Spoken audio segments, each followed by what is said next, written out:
Hi, Alex from Groovy Entertainment. Today we got another book on tape to play for you. Today's book is Gummy Bears, Cubby Find a Friend from 1986. So let's get started.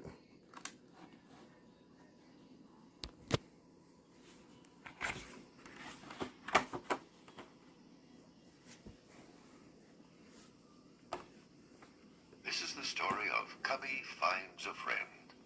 You can read along with me in your book. You will know it is time to turn the page when you hear the chimes ring like this. Let's begin now. Deep in the forest, a frightened mother wolf and her baby ran for cover. They were being chased by a wicked hunter who was stealing animals from King Gregor's woods. Suddenly, a hidden net flew up and caught the mother. The wolf cub tried to free her, but he was too little.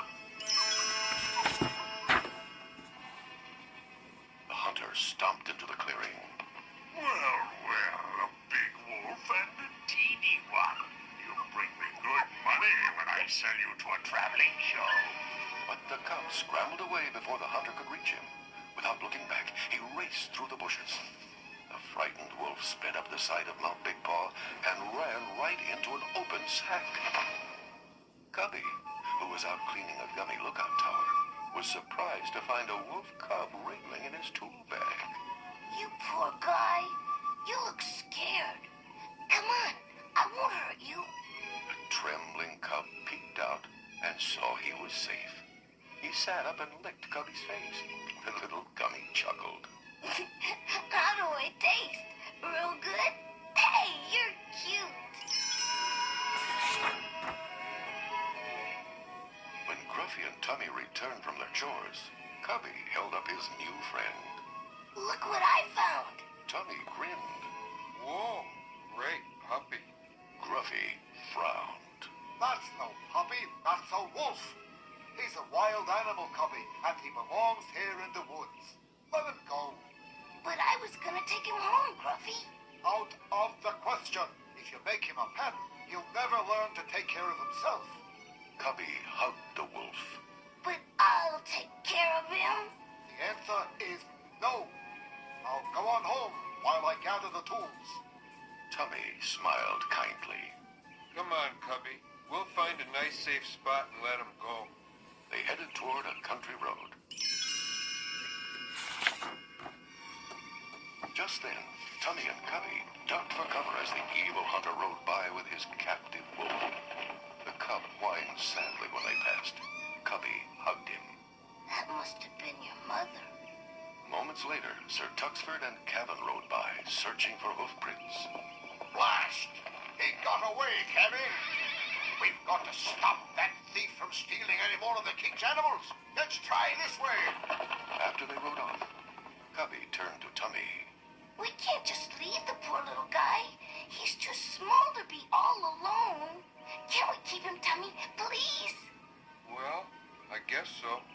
We'll sneak him into Gummy Glen in your backpack, but don't let Gruffy know you've got him. It's a deal. That night, Cubby secretly took some food into his room.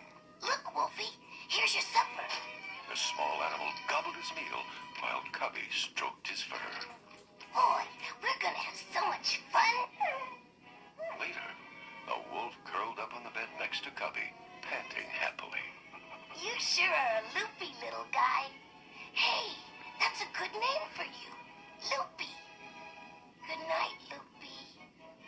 The two friends fell fast asleep. The next morning, Cubby went into the library. Summy, do you mind if I have a pet? Zummy looked down from his ladder. That's a fine idea, Cubby. A small pet. Like a little field mouse, perhaps. Or a tiny goldfish. Books flew as Loopy surprised Zummy from behind a shelf. Cubby pointed to the wolf. I was thinking of something a little bigger. Day by day, Loopy grew from a cub into a young wolf. But even though he was almost grown up, Loopy was still playful. Cubby and Tummy once took him outside to romp. They drank their gummy berry juice and began to bounce around him. Tummy shouted, Hey, Loopy, come catch me. So the wolf stood up on his hind legs and began to hop around like a kangaroo. Good boy, Loopy. One night, Cubby sneaked into the kitchen to feed Loopy some of Grammy's broccoli muffins. Grammy leaped out holding a lantern. Gotcha! Land sakes, a wolf! It's okay, Grammy. He's mine. Please don't tell Gruffy about him. Please. Loopy nuzzled her warmly. Grammy couldn't say no. All right, dear. Besides, this little wolfie's the only one who likes my muffins. The next day at supper, Loopy sneaked under the table. Gruffy felt something brush against his leg and started to look. The other gummies panicked. Gruffy, stop! He sat up quickly. Why? Tummy fidgeted. Please pass the fireplace. Gruffy left the table, shaking his head. Grammy's cooking has finally affected your brains. Good night. Loopy was safe. By summer, Loopy was fully grown. In fact, he was so big that Cubby could ride him around the woods like a knight on horseback. Fear not, fair maiden. Even now, my trusty steed and I fly to your rescue. Giddy up, Loopy.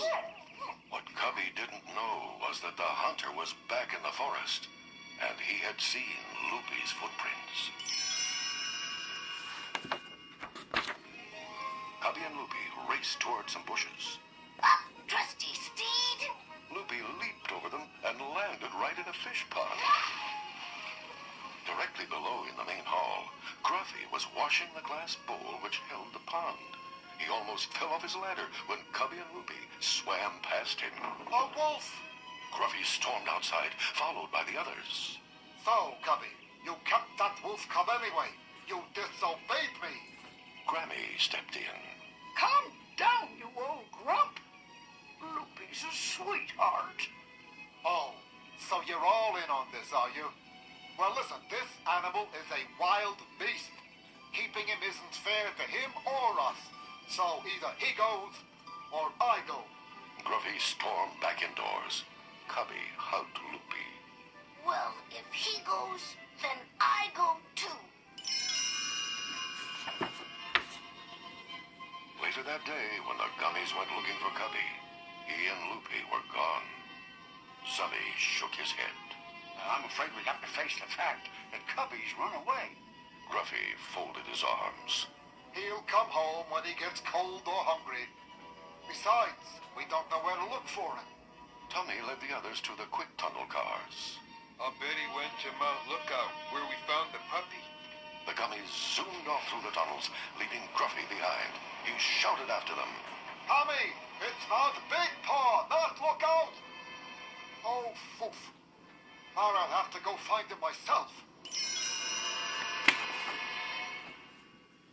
Meanwhile, Cubby was out in the woods showing Loopy how to act like a wolf. You've gotta look mean if you want to scare off hunters and stuff. Like this. Now you try. Loopy just smiled and licked Cubby's face. The gummy shook his head. Gruffy was right, Loopy. You never learned to take care of yourself. So now I'll have to teach you. Gruffy had been secretly watching Cubby's lesson.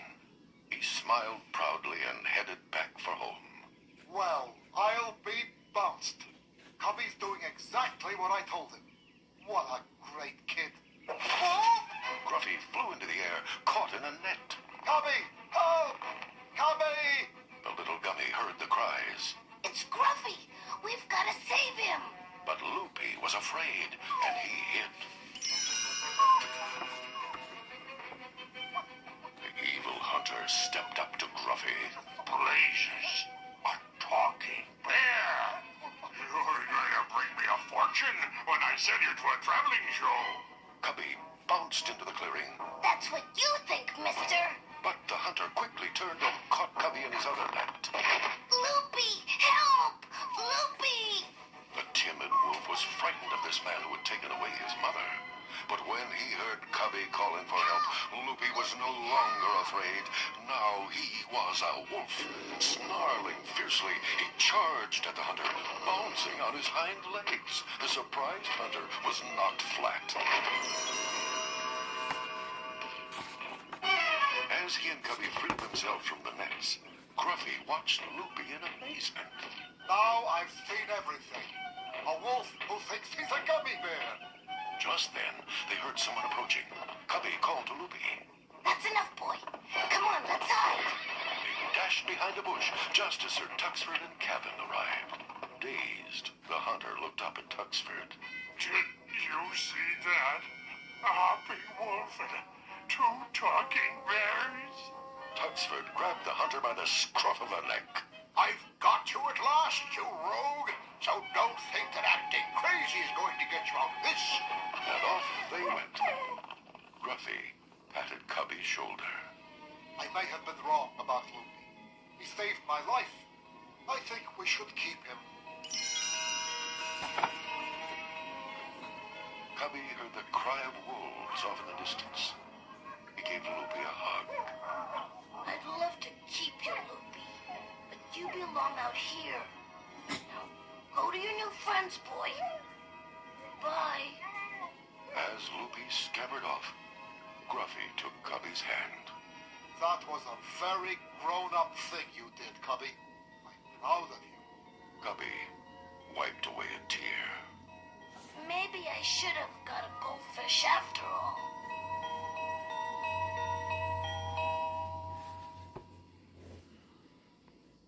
That was the end of the story. If you would like to hear it again, turn the tape over. So that was Gummy Bears, Cubby Finds a Friend from 1986. So please like, subscribe, share, and comment, and have a groovy day. And our next book will be Centurion's Terror for President.